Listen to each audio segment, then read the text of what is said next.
Pinoy TV Podcast. Thank you so much po. Hello po, everyone! What's the first thing that you did after leaving the house after you won? After leaving the house po, the first thing that I did was to talk to my family po. Hindi po muna ako nag-social media. Gusto ko po muna i-share sa kanila yung experience ko kung gaano po ako nag-enjoy sa loob ng bahay ni Kuya. Then, bond po kami before po ako nag-phone. Naalala mo pa ba yung moment nung tinawag ka na as big winner? Yes. Like, were you in the moment or parang blank lang yung nung tinawag ka? Noong nalaman ko po na big winner po ako, hindi po talaga ako makapaniwala kasi wala po talaga akong expectations kahit sa pagpasok po ng bahay ni Kuya. Mas nag-focus po ako sa mga friendship po na mabubuo namin and yung pag-enjoy po doon sa mga learnings na mga matututunan ko po at madadala ko po in the future. Sino yung housemate mo na pinaka-close ka? Pinaka-close ko po ay syempre po sila Ashley, Princess, Sofia, and si Crystal po and Carmel. Lahat naman po sila Miguel.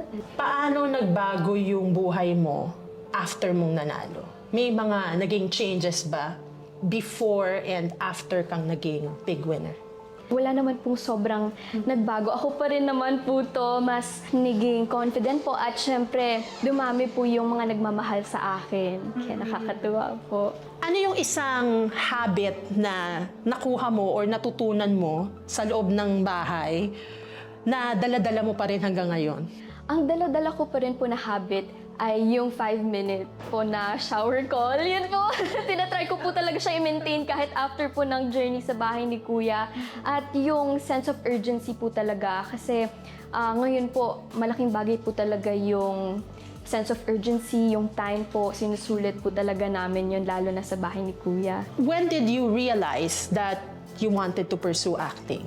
Before entering showbiz po talaga, nagustuhan ko po talaga yung pag-acting, yung passion ko po talaga. Kasi hindi po siya work for me. Nag-enjoy po ako, parang playground po talaga siya. Kaya bago pa po ako magtuloy-tuloy, gusto ko po talaga siya i-pursue at naiisip ko rin po na gusto ko po talaga tong gawin hanggang sa pagtanda ko po. Naalala mo ba nung bata ka kung ano yung mga pinapanood mo? Or nagpa-practice ka ba sa mirror at umiiyak ka ba? Ganon? Or sinasabayan mo ba yung mga idolo mo at sinasabayan mo sa pag-iyak? Yes po, nagpa-practice po ako sa mirror kasi nag-workshop din po ako bago mag-showbiz.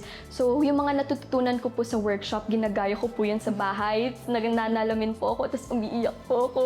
Sino yung mga idol mo growing up? Miss Marian Rivera, Miss Hearts, Miss Judy Ann Santos, Miss Regine Velasquez po. Kailan mo na-realize na, ay, kaya ko pala to kasi mabilis ako umiyak? May mga ganun ka ba? Or anong genre ka ba? Mas gusto mo bang nagpapatawa? Gusto mo bang itry din yun? Or talagang kailan mo na-realize na magaling akong umiyak? Noong nag-workshop po ako, nakatulong rin po talaga kasi mababaw po yung luha ko. Mabilis po ako maiyak, kaya nagugulat po sila kapag nag-acting workshop. At ako po personally na-enjoy ko po talaga yung drama. And syempre po, why not po na i-try din po yung ibang genre. Yung huling project mo bago ang PBB, you did Cruise versus Cruise. Opo. No? And nakausap ko rin si Gladys, no, yung mama mo sa Cruise versus Cruise. And sinabi nga niya na minsan sa eksena, halos ayaw ka nga niyang sampalin kasi bago ka pa raw niya masampal, umiiyak ka na. So, what was that experience like? Isang karangalan po na masampal ni Miss Gladys. Yung feeling po na yun after sampalin, grabe reward din. Na-miss ko nga po yun nung nasa loob po ko ng bahay ni Kuya. Tsaka nakakatuwa po kasi si Miss Gladys po talaga after po ng take namin, mga sampalan man po or wala, nagsusorry po siya. Tsaka naaawa daw po siya sa akin. Sabi ko, hindi po, mami.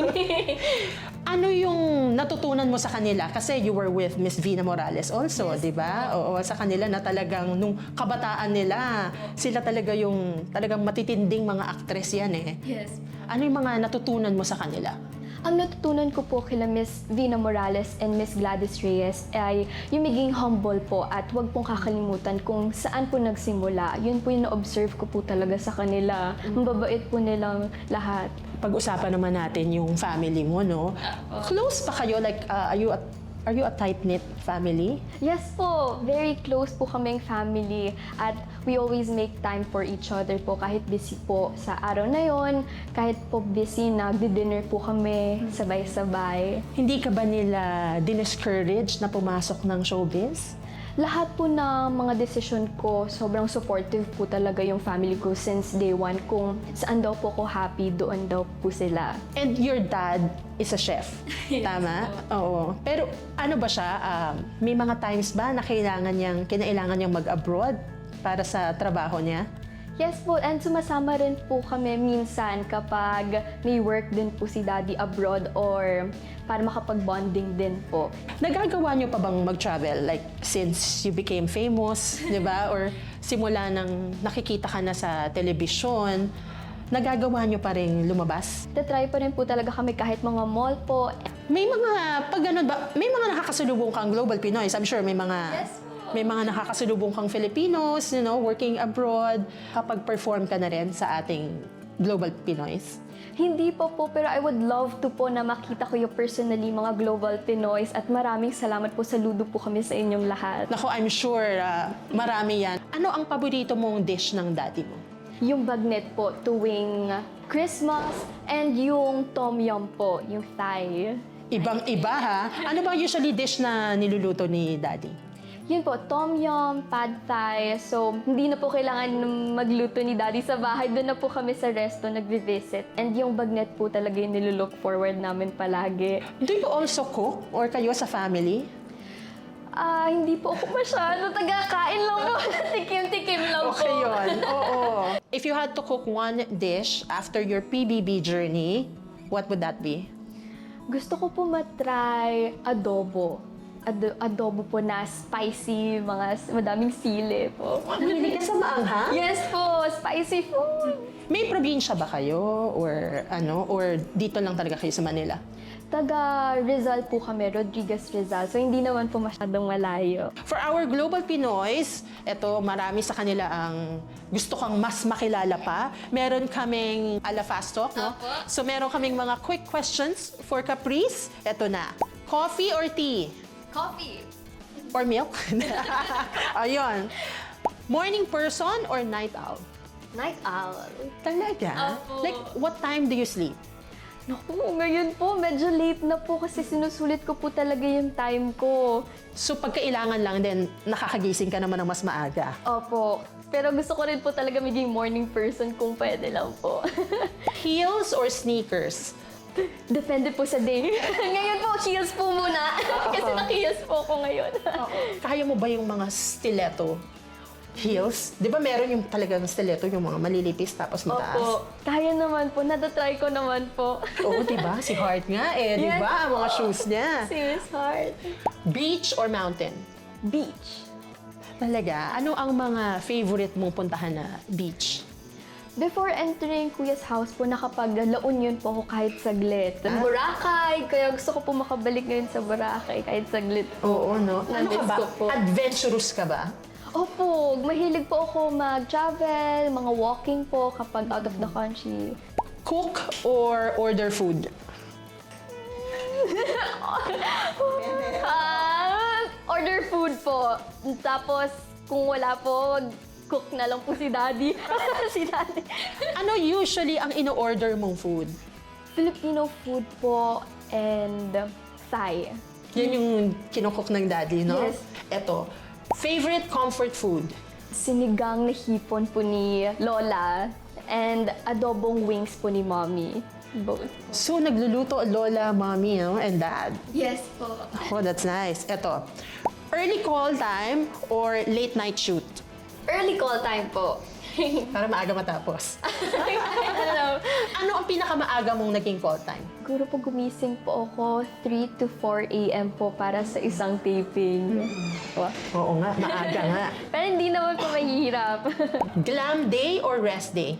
Glam day! Gusto ko po yung mga Siyempre. kikay, yung mga makeup, dress up po. Gusto ko po yung mga natural, mga K-pop po na mga Korean looks po. Korean makeup. Kasi syempre, mas bagay no, sa atin kasi Asian. Oo, eto. Movie night or food trip? movie night na may food trip! O nga naman, pwede naman both, di ba? And eto, stay in or go out. Go out po. Before po stay in, pero ngayon po gusto ko pong sulitin talaga kasi na-miss ko po yun sa loob ng bahay ni Kuya. Yes, stay out po. Sino yung madalas mong nakakasama kapag lumalabas ka, aside from your family? Mga housemates din po. Sila Crystal, sila din po yung mga nakakasama ko, and sila Ashley po. Pero nung bago ka pumasok sa bahay ni Kuya, sino yung madalas mo nakakasama or madalas ba may mga nakakasama ka pang friends from school? Homeschool po kasi ako, so pag may mga celebration lang po kami nagkikita-kita ng mga dati ko pong ka-schoolmate nung face-to-face po ako. So more on mga pinsan po yung nakakasama ko kapag umaalis. Ano yung mga hindi mo na nagagawa ngayon na dati mong ginagawa? Lahat naman po nakakapag-mall pa rin naman po ako. Tsaka natutuwa po ako tuwing may mga nakakakilala po at nami-meet ko po sila personally. So nagagawa ko pa rin naman po yung mga hobbies ko po, yung mga gusto ko pong gawin. Like mga malls po or dinner. How do you stay grounded? Kasi maraming mga young stars, di ba? Sometimes fame can get to their heads, no? So, how do you stay grounded? With the help of my family din po and yung mga close po sa akin, lagi po nilang pinapaalam at nire-remind po sa akin na huwag pong kakalimutan kung saan nagmula at lagi pong pilian kung saan nag-e-enjoy at make sure na love po yung ginagawa ko. Gusto ko po yung ginagawa ko at nag-e-enjoy po ako. Yun po yung importante. What's next for Caprice? What's next for Caprice? Abangan niyo po ang mga projects like movies, teleserye po. Ano ba ang dream ng isang Caprice?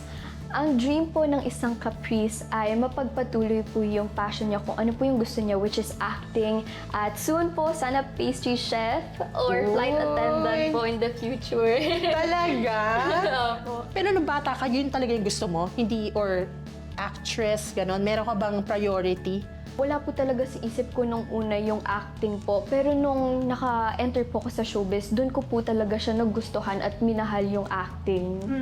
Opo. May plan ka rin bang magkaroon ng international projects? Of course po, isa din po yun sa dream ko na makapag-travel po abroad para makapag-shoot po doon or kahit saan po.